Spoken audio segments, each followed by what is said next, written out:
Hi everyone, this is Ken Clegg with Eat and Drink Real Estate. I'm here with real estate broker June Brown from Carmark Realty.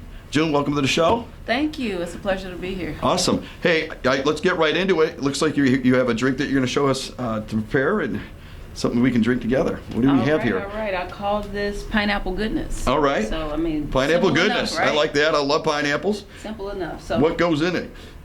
So we have some Malibu, pineapples, and Crystal Light. Okay. So it sounds like it'd be good for my waistline. It's good for your waistline. It's good for the summertime. All right. Know. So we're going to start with some water.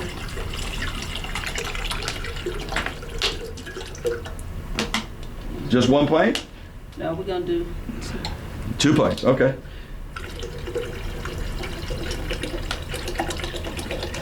So normally I make the bigger batch where it takes a whole gallon of water, but you know they actually now they started selling the ones that's for a bottle.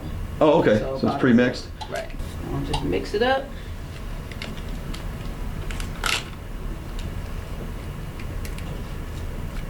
And what flavor is that, Crystal Light? This is peach iced tea. Peach iced tea. That's a good one. I've had that. So it's really good. You know, Crystal Light has come a long way.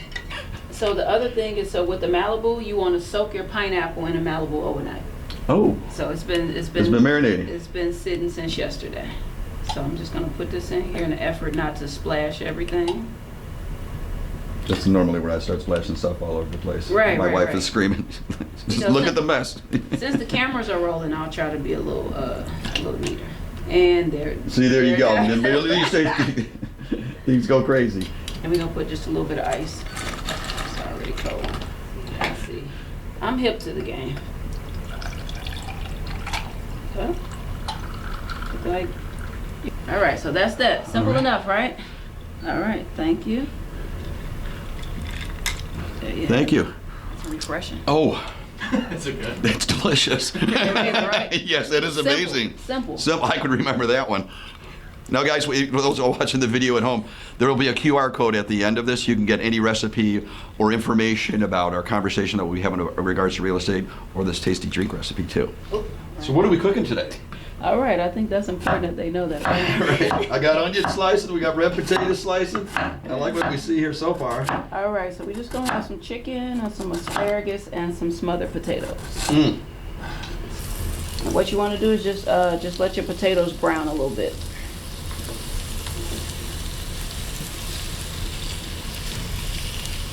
Now, if you think I've got enough onion in here, you can just say That should be plenty. Okay. We're gonna go ahead and Oh, I got the trash can. get the chicken going. Oh, yeah. And we're gonna make 4 pieces fit, okay? Oh, yeah. And so, for time's sake, I have thin sliced chicken breast. Normally they would be much thicker than this, but just so they'll cook fast. Yeah, I like the thin cut. It tends to cook more evenly and quickly. Yes. So, let's see. Now, you want to put some seasoning in here, maybe some sea salt or? So we're gonna use sea salt in there, and we're gonna also use pepper. So you see, I'm gonna do a plug for Fresh Thyme. Oh, there you go. You Fresh already Thyme. did it. Delicious. The pepper is Fresh Thyme too, and you can't go wrong with this. No, nice simple ingredients, fresh ingredients, always the best in my opinion. All right, so you wanna Get this, Joe? take care of that one. No, I'm fancy, so. Okay, go for it. Let's see what you got. Okay. You see that? That's That okay. little guy over there? That's Don't worry about that guy. That's Don't worry about that little guy. Let's do it. All right, done and done. You say when?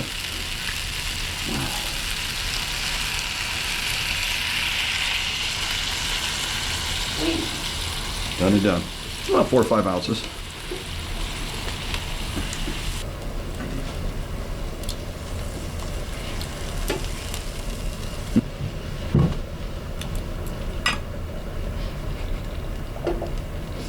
I'll only add the rest of that butter if needed. And let you tell it is needed. Well, now. you're a lot better shape than I am, so I'm not going to learn anything from this, but I'm going to keep doing what I'm doing. That's it. All right, you want to stir that? Just be careful, it might be hot, so. Yeah, good call. That's it, it's pretty good. Oh, yeah, look at that. And it infuriates her. What's up with this? Let me see, at this point I can kind of, now everything was already seasoned for thyme, but I use a little lemon pepper, garlic powder, onion powder, adobo for the chicken, seasoned salt. So Here's a Chicago icon. Lori's right? gotta have it. What's a meal without it? That's the twist. That's when you get fancy, Put a little something on That's it. why you be making a cocktail like that. Put that around the rim, dip it in the sugar. There you go. Next you know you got a Just a little something. very nice.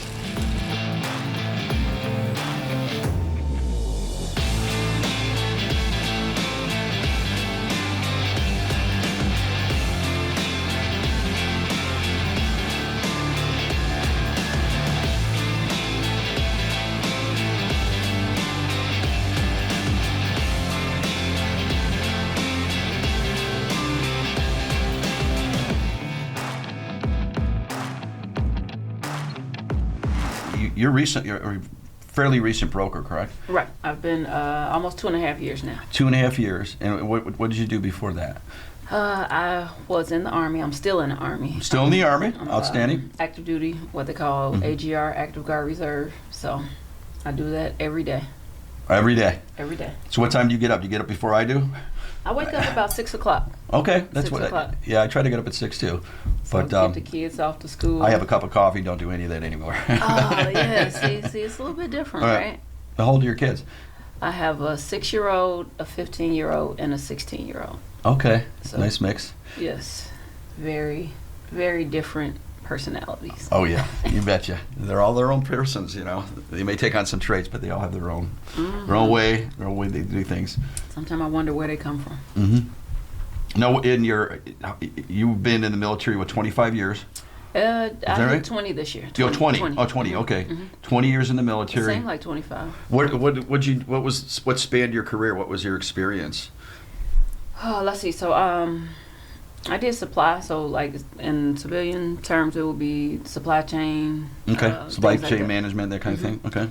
So I am on the management side, so higher level. I'm a warrant officer, so I manage the people that's doing those actions. So, over the years I've done all of that. I've been an instructor. I did a couple years in Alabama as an instructor. So I've done the wide gamut. Okay. Anything you can imagine. Well, the thing when people say military, when I break it down to like skill set, the one skill that I think I find in most people that have been in the military is discipline. They can run a routine, they can find out what's working and continue to do it day in and day out, So and that's instilled in us from the beginning. Not everyone keeps it and runs with it and it becomes a part of their life, but it is instilled in you at least for a little bit. So you know how to do it for a little. Some people revert back, but discipline is important to me. So. You got to kind of establish a routine. When you're talking about a thing like real estate, it's hard to actually get a routine because you're running into a different issue every day, every transaction. You think you've mastered, I know how to do this. I'm ready for my next transaction to come just like this, and it come with a totally different problem. So it's a lot of moving parts, and you got brand new people involved, right? Exactly. So the discipline, it looks a little bit different in a career such as real estate. But the discipline in itself helps a great deal. So right, timeliness, So how'd you get? Do you already have a family member that was involved in real estate? How'd you get involved in becoming a real estate broker? No, never.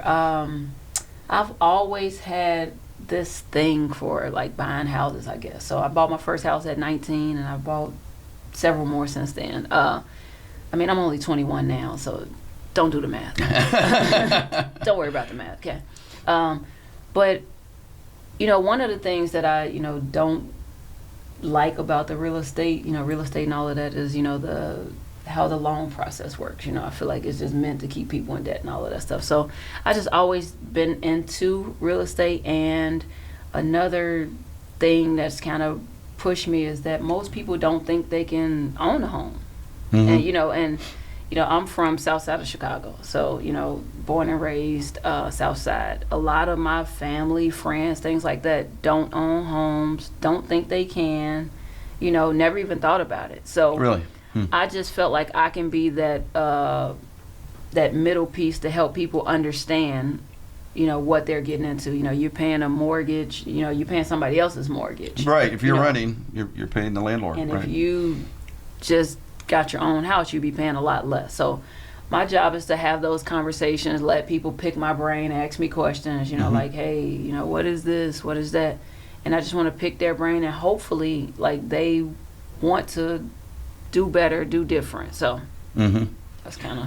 Well, it's good that you share your knowledge because, you're right. Not everyone knows that home ownership is possible. They don't know. They just look at their circumstances where it's right now, and they can't see that as another pathway that they can take. And, I think one of the benefits, one of the values that a broker brings to the community is that they can educate people. Right.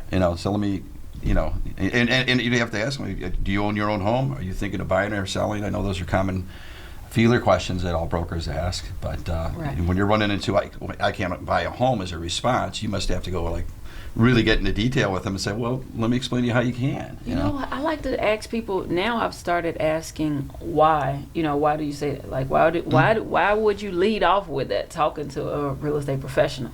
Right. So now I want to hear all the myths that they believe. Oh, you need 20% down, or you need whatever else, oh, I heard that you have to do this. I don't know, that's not true. So I want to know why they believe that and explain to them the truth behind, what the issue is. So, and another thing that I've learned in talking to people, especially the ones that don't believe that, they can, own a home, is that if they feel like I'm being pushy or real estate-y, if that's a word, that's going to scare them off. So I kind of let people talk to me, come to me. Most people ask me the question, hey, you do real estate, so what do I need to do to become an agent? Or I'm thinking about buying a house, and I let them come to me. So I don't lead off with, hey, you think about buying a house, because you wouldn't. See, that would be me. You wouldn't do that in any other conversation. I want to know. So right. So I'm big on networking and getting to know people and understand. So I wouldn't in any other situation. Hey, you think about buying a car? No, or anything else. So I just kind of let the conversation flow, and if real estate happens to come up, then we can have a conversation about it. So, right. And I think real estate agents that struggle a little bit, maybe they come off too pushy, and it make people not even want to deal with them. So I know if somebody came up to me, if I wasn't in real estate, or even if I am, you looking to buy a house? No, why would that be your first question you ask? So.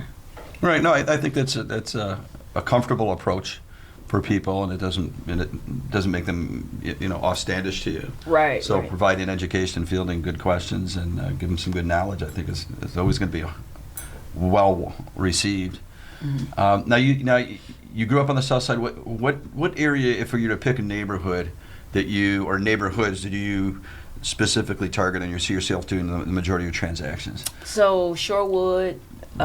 Joliet. I live in Shorewood. Okay. So Shorewood, Joliet, surrounding areas, Crest Hill, Manuka, Elwood, those areas. But I've worked as far out north as Niles and as far south as Lansing. So from end to end, just about. Well, you get a referral, right? You got to go. In between. I know I would. There's no problem. The cars go all over the place. That's it. But I do pick and choose. Like if I'm representing a buyer, I won't go further than an hour because I would do them a disservice. So, right. So I am. I'm wise enough to say, hey, I can't meet your demands.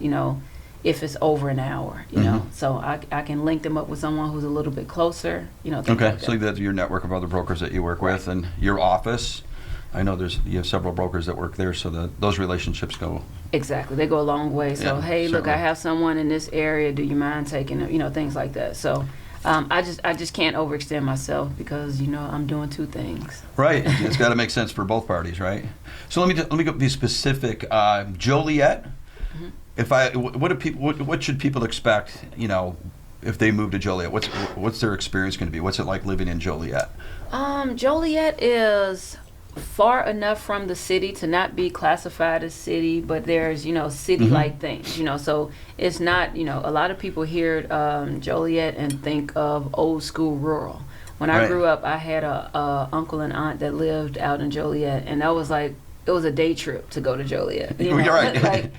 And when I look now and see that it's only 45 minutes from the city, I'm like, we used to really plan and take stuff and get in the car and like we gotta go. Cooler. We're going to be gone for a day. We have to go there. We'll be gone 6 hours and then we come back. But I'm like, it was just around the corner. Right. So now, I'll go to Joliet and drive to the city and back and all of that stuff in a span of 2 hours.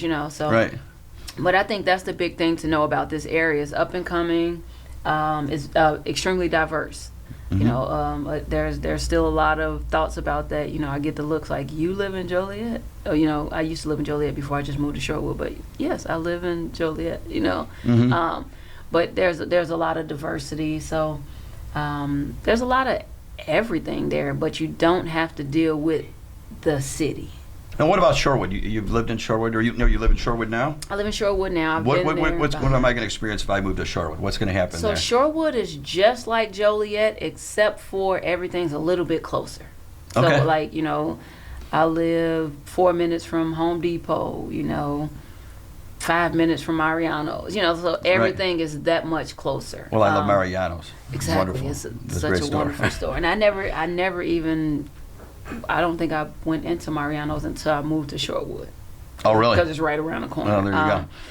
The other thing I would say is it's a little bit more expensive than Joliet. So, probably the same house is going to be more expensive.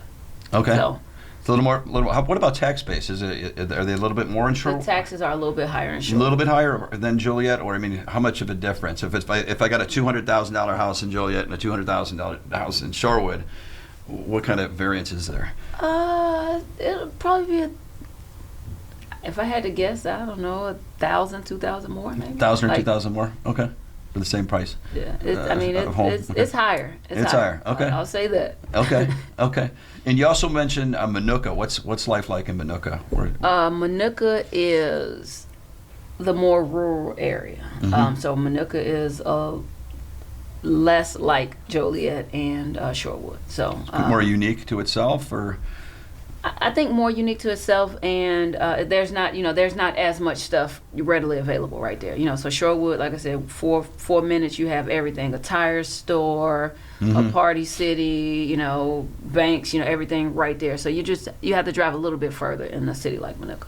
So people moving to Minooka, they might be looking for a little more laid back. Oh, they want quiet. That life. They want that. They want that life, and they're okay with driving, a little further to go, just to not run into so many people. Like Shorewood is, it's pretty busy. So Minooka, if you're looking to move in Minooka, that's the life you want. You want something a little more laid back, relaxed. I like that. There's nothing wrong with that. Yeah. Now, with your, 2.5 years as a broker, how was life for you at being a broker? And now your career with military's coming to a conclusion. Yes. Congratulations! That's an awesome achievement. Thank you for your service and working and doing what you do.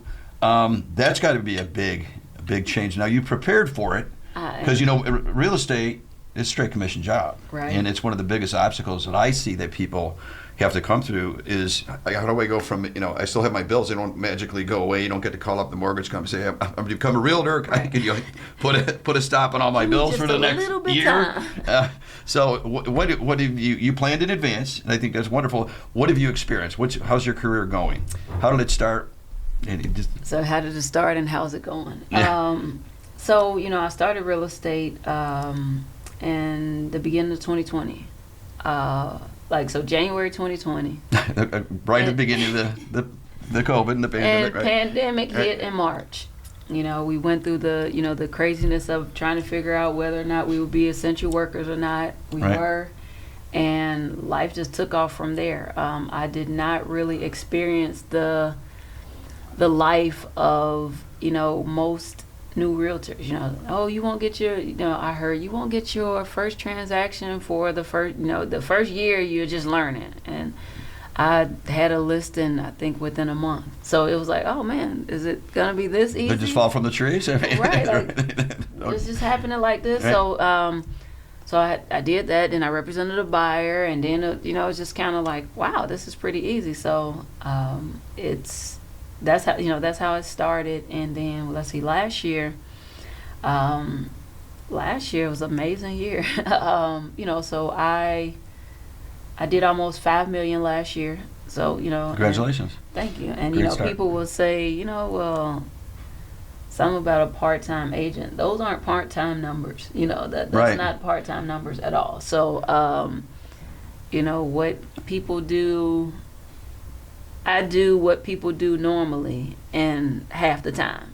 Mm-hmm. So you hustle. You have to. You right. have only so many hours in the day. You have right. a full-time career already, and you're starting another one. Well, that's how you do it. And I mean, I think you hit the nail on the head there. That's how you have to transition from point A to point B. Right.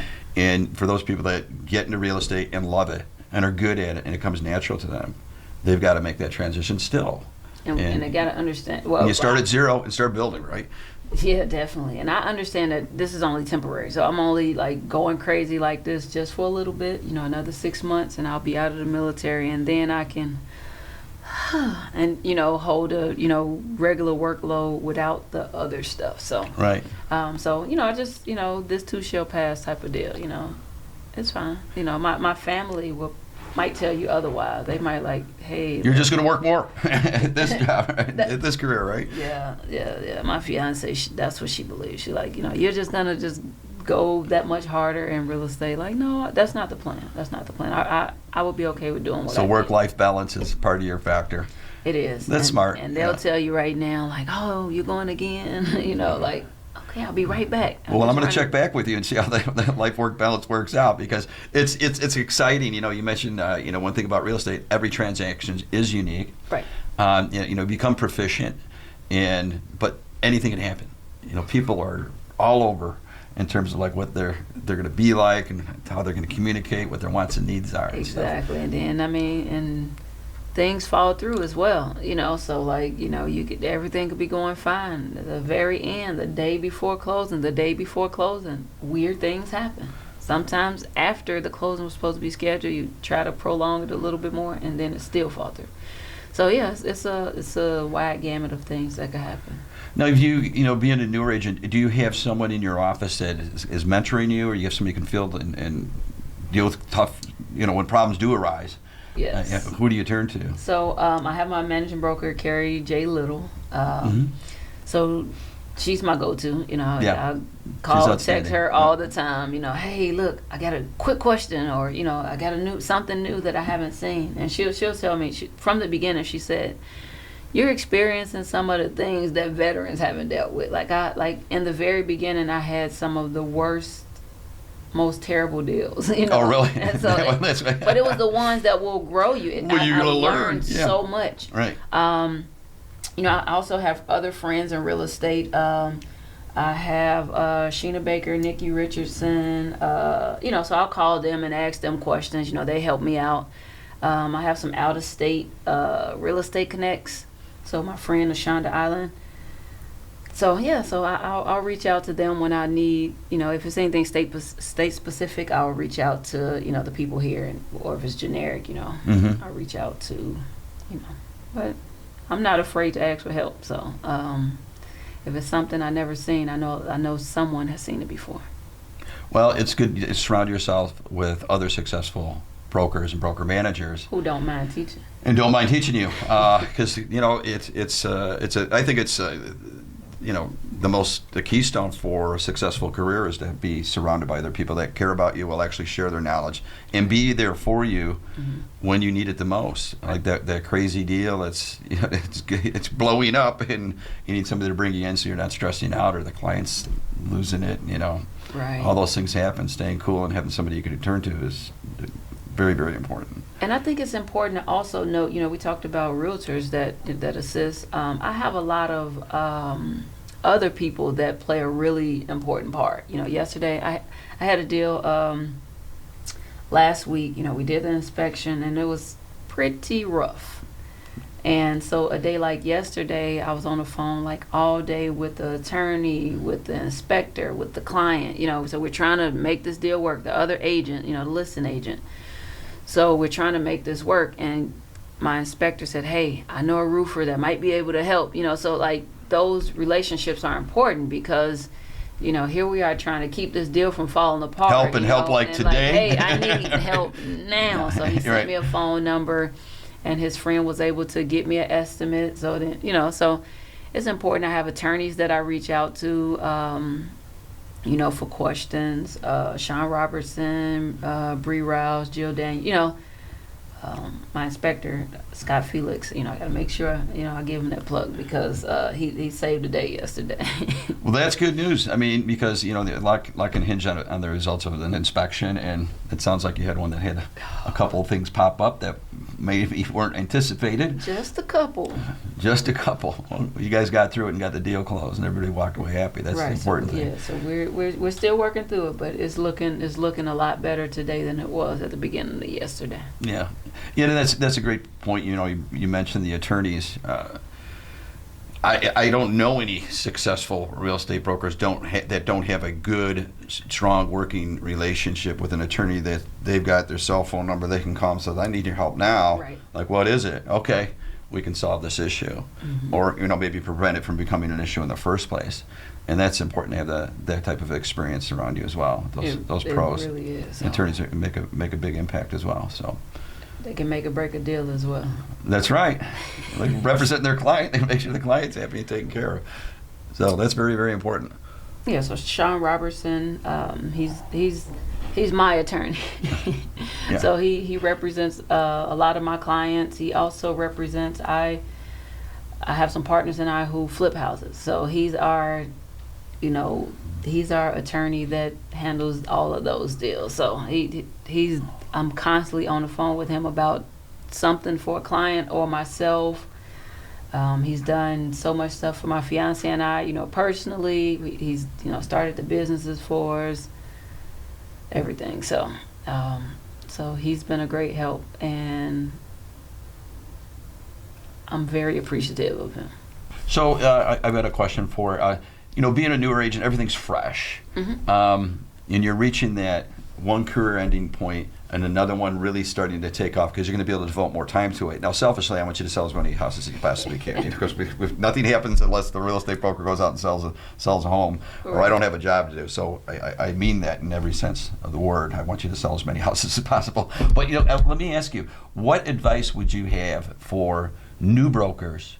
And there's many that have come in. The numbers of brokers that have joined the ranks in the last couple of years is tens of thousands in this state alone. What's your advice for them? I think I have a couple pieces of advice. The first would be to ensure that you have the support of your family, friend, those around you, Mm-hmm. because this is a line of work where you're constantly, you can get a call and, your day changes, or, you go out, you're planning to go out, and then the showing is delayed. I've Right. been late to dinners and, Yeah. things like that. So it's important that you have the support of those around you so that they understand what's going on, so. Having the support of family, number one. Right. So I I think that's from the very beginning, as you're going through the real estate school, support throughout the class, throughout the exam, because not everyone is a first time go. Please, that's another. Not everyone is a first time go. Some people will fail the exam and take it again. There's a lot of math in the exam. And some again. So you need your family to pick you up when you tail is tucked in between your legs, and tell you to keep going, because it's easy to quit. I've seen so many people take the exam, get completely discouraged, and never try again. So that support goes a long way from many different angles. The other piece of advice would be to ensure that this is really what you want to do. Because I think so many people want to get involved with real estate for the glitz and glamour of it all. it's not all glitz and glamour. I include myself in this. We post our highs. We don't always post the lows. And we have, honestly, probably just as many lows as we do highs. Yeah. So I would just have them understand that this is a tough line of work. It's not all deals closing and lots of money coming in. You lose as many as you close, on any given year. So those two. Be realistic and have the mental toughness to battle through it, I think. Be realistic. That's so important because, some people, I've seen a couple people, I know a lot of people, so I know I could sell 20 houses in my first year.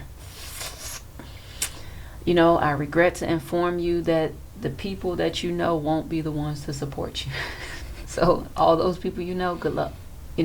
So I've been pretty blessed. So I've had a lot of people that I know support me and refer out. So it's a good thing. So not everyone has that story. You hear a lot of people, I can't believe my cousin would go get another agent. It's gonna happen. So I hear that's like a kick. And I also, just tell agents they have to understand that sometimes people don't know how to disclose all of their business to you. So they're worried that you may learn that their finances are not what they claim they are. So, but what I'll have other people to understand is that we're professionals. My job is to help you get into a house. I'm not digging into your finances. That's not my business. Is that something that you address with, especially I would think, like you mentioned, family members, sometimes they'll use a broker outside of the family, right? And obviously you're hurt by that, as I would. I'd be offended deeply. But there's a reason for it. Maybe they are having some financial issues and they need to straighten out their credit. And do you bring that up with your family members and friends? Say, look, anything that I involved in this transaction, I'm not going to disclose to anybody. It's between us only. I do.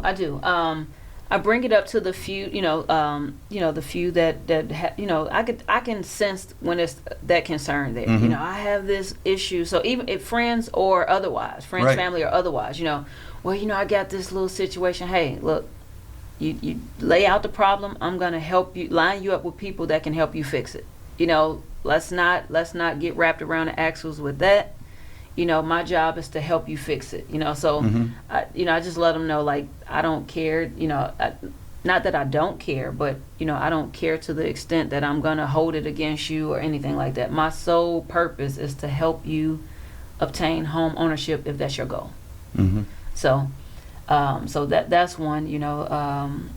That people will be intimidated by letting you get into their personal lives. It sounds like if you're addressing that up front, does that put them at ease? It does. And I'll say I've dealt with people with with repossessions on their credit. I just tell them I've seen things. I've seen it all. I've seen people with zero in the bank. And we put a plan together, and then they can work that plan, and 6-7 months later they have the money saved and they buy a house. I had a gentleman, 400 credit score. I had a lender tell me that's the worst credit score I've ever seen. Wow. Like, 400 is low. I don't believe I've seen one. Like legit. So, and he didn't let that deter him. He cleaned up a few things, and it was a considerable amount of time later, but he closed on the house, and that's what I like to do. I have a passion for first-time homeowners as well as the veteran community, but I want people to get into that home by any means necessary. So if it means saving $50 a month for the next 2 years, I don't know how much you need, Right. Well, you got to assess that by each person. Right. Exactly. So you write the plan for them. Yes, I would. Hey, let's lay it out. If they're comfortable enough, lay it out. Tell me, what debts you have, and how much extra you have at the end of the month. Okay, would you be comfortable saving 50? Would you be comfortable saving 100? I will help them work all of that out. Well, that's a real service, because that's a life-changing event for most people. Their first home. It really That's is. a big deal. It's the biggest purchase most people will ever make. Mm-hmm. You know. Well, the fact that you're spending that kind of time with an individual, because I think a lot of people just skip. Well, I'm just going to find these certain people. It sounds like you treat each person that you come across with some extra focus Right. and attention, really troubleshoot it. I think that's commendable. I think that's great. Mm-hmm. 'Cause that's really providing a value to the the community and the individual and their family. That's outstanding. And another thing for agents, I would say, this is something I had to learn, and I think I just recently, like, really, came to this. But you won't get every deal. Friends, family, whatever it may be. But like I've had friends that say, "Hey, I'm working with this agent, and they're telling me this." Right? Mhm. At first, I would tell them, "You need to take that up with your agent." Kind of like that's a slap in the face for you to ask me Well, for we're help human when beings you're paying them. initially. Right. So you're paying them. Shocked. So, but one of the things that I found, and it wasn't actually even through me, but if you have someone working with another agent and they're not getting the service they need, they remember who helped them. Mhm. So although they bought a house and someone asked them, "Oh yeah, I want to buy a house. Let me get the information for your agent." They're not going to give the agent that gave them the crappy service. They'll remember who actually helped them. Right. So that's the other thing, like, don't write people off because they don't use you. Right. So, as we got to have thick skin in this. We got to put our big boy and girl pants on, and just keep it moving. Thank you, June, so much for coming on the Eat and Drink Real Estate Show. Thank you so much for having me, Ken. I hope you have a wonderful career. You've launched it. You're going to keep on rocking, and I know you'll do well. All right, I look forward to All coming back. successes to you. Thanks again. All right, I appreciate it. Cheers.